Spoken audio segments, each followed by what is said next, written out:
Have you heard about the Workplace Psychological Safety Act?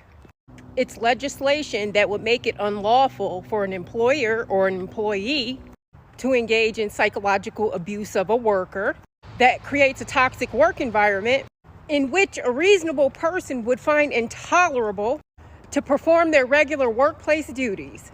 More specifically, here's what the bill will do. 1, it gives targeted employees legal recourse, which includes filing a restraining order against an employee who violates the act. It depends on the state.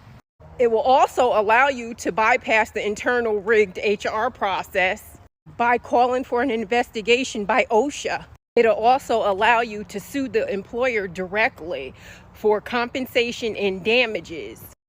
Employees also can sue criminally, and guess what else? The non-disclosure agreements are off the table. You can let the world know how fucked up the company really is, especially these big corporations that pay for silence. Nope, we pulling the Band-Aid right off. 2, it also requires employers to acknowledge and adequately address instances of psychological workplace abuse.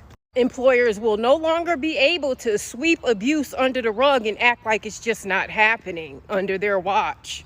They will no longer be able to avoid liability.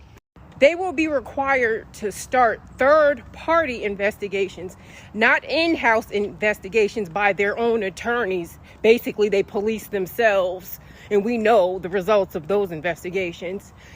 They have to use third parties, and the investigation has to start within 5 days of the incident or the psychological abuse, and it has to end within a 30-day period.